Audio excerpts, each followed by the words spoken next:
आप 1000 line of code repeat कर सकते हैं with just small code. For example मैं यहाँ पे लिखता हूँ कि console.log टुडे इज डे 1। इसी तरह मैं console.log करता हूँ टुडे इज डे 2 एंड इसी तरह सो ऑन। तो अब यहाँ पे एक बात और करने की है कि यहाँ पे ये चीज़ सिर्फ बदल रही है और बाकी सारी चीज़ वही की वही है। तो अगर हमें ऐसे रिपीटेशन करनी है तो हम क्या कर सकते हैं, लूप्स लगा। लूप्स का जो प्रॉपर फॉर्मेट है वो ये है कि सबसे पहले हम इनिशियलाइजेशन करते हैं एक वेरिएबल की। ज़रूरी नहीं है कि ये वेरिएबल हम यहाँ इनिशियलाइज करें, हम इससे पहले भी इनिशियलाइज करते हैं, लेकिन ये कन्वेंशन है। फिर उसके बाद कंडीशन आ जाती है। जब तक ये कंडीशन ट्रू होगी यहाँ पे ये चीज़ दोबारा चलेगी और यहाँ पे हम इंक्रीमेंट करते हैं। प्लस लूप्स में जाने से पहले मैं आप लोगों को इंक्रीमेंट का बता देता हूँ। तो इंक्रीमेंट क्या है, फॉर एग्जांपल हमारे पास a इक्वल टू 1, ये एक वेरिएबल, इसको मैं अभी बढ़ाना चाहता हूँ बाई 1। तो इसका सिंपल मेथड क्या है कि a is equal to a plus 1, ये लेकिन इसका एक शॉर्टकट मेथड ये है कि a प्लस प्लस, तो ये बाई 1 इंक्रीमेंट हो जाएगा। लेकिन अगर मुझे ये काम करना हो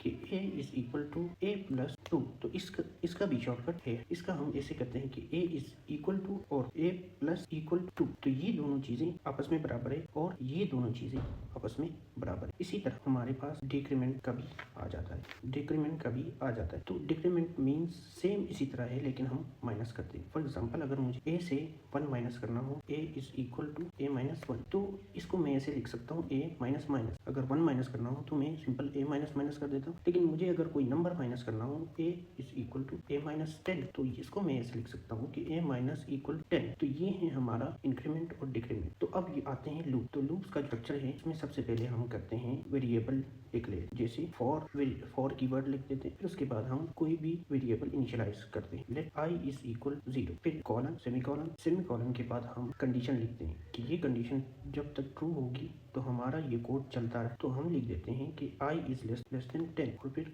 कॉलन, और यहाँ पे हम इंक्रीमेंट या डिक्रीमेंट कर देते हैं। तो यहाँ पे i प्लस प्लस, यहाँ पे मैं लिख देता हूँ console.log और यहाँ पे मैं लिख देता हूँ कि टुडे इज डे और स्पेस के बाद मैं यहाँ वेरिएबल का नाम लिख देता हूँ जो कि है i और इसको मैं कंट्रोल एस कर यहाँ करता हूँ। तो ये देखें कि today is day 0, today is day 1, today is day 2। तो हमने ये 10 लाइन रिपीट कर दी है by simply writing these 3 line. तो ये है पावर ऑफ लूप। अब हमारे पास 3 तरह के लूप, एक है फॉर लूप, जब हमें नंबर्स पता हो कि कितने नंबर ऑफ आइटरेशन होंगी तो फॉर लूप यूज कर। इसी तरह फिर हमारे पास आ जाता है व्हाइल लूप। व्हाइल में एक कंडीशन होती है कि ये वेरिएबल जब तक लेस देन है या ग्रेटर देन है या जब तक इक्वल टू है, जो भी है, लेकिन आपके पास एक कंडीशन होती है, उस कंडीशन के मुताबिक आपने चलना होता है। फॉर एग्जांपल हमारे पास एक a का वेरिएबल है जिसकी वैल्यू 0 है और यहाँ पे मैं ये चेक करना चाहता हूँ कि जब तक इसकी वैल्यू 10 से लेस है तो तब तक ये वाला पार्ट चले। मैं यहाँ पे कर देता हूँ console.log दिस इज आइटरेशन और फिर यहाँ पे प्लस करके a और यहाँ पे i a प्लस प्लस कर।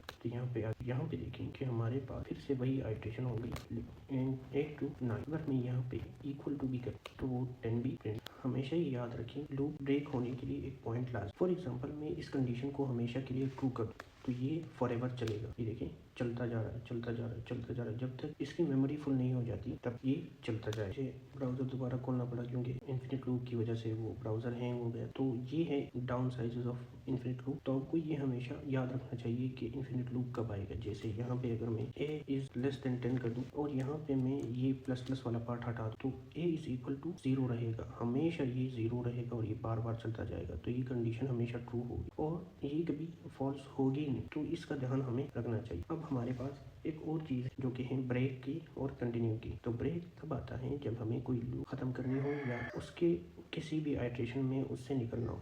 हम अगर कहें if a is equal to 5 then break कर, लूप को ब्रेक कर, और मैं यहाँ पे a प्लस प्लस कर, यहाँ पे देखिए कि 0 से 4 तक आएगी और फिर उसके बाद ब्रेक हो जाएगी। एक है कंटिन्यू। फॉर एग्जांपल जब कंटिन्यू हिट करता है तो उसका मतलब ये है कि यहाँ से नीचे वाला उस आइटरेशन के लिए स्किप कर। मैं यहाँ पे इसको हटा के इस इफ के नीचे करता हूँ तो इसका मतलब ये हुआ कि अगर a इज इक्वल टू 5 होगा तो वो कंटिन्यू हो जाएगा। ये वाला पार्ट a की वैल्यू जब 5th पे होगी तो ये वाला पार्ट स्किप हो जाएगा। तो ये देखें 1 2 3 4 और यहाँ पे 6, तो 5th गायब है।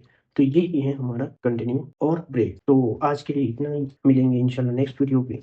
और अगर आप लोगों को कोई भी मसला हो तो कमेंट में मुझे बता सकते हैं और मैं आपके लिए सोल्यूशन प्रोवाइड करूंगा इंशाल्लाह। Thank you very much, good luck.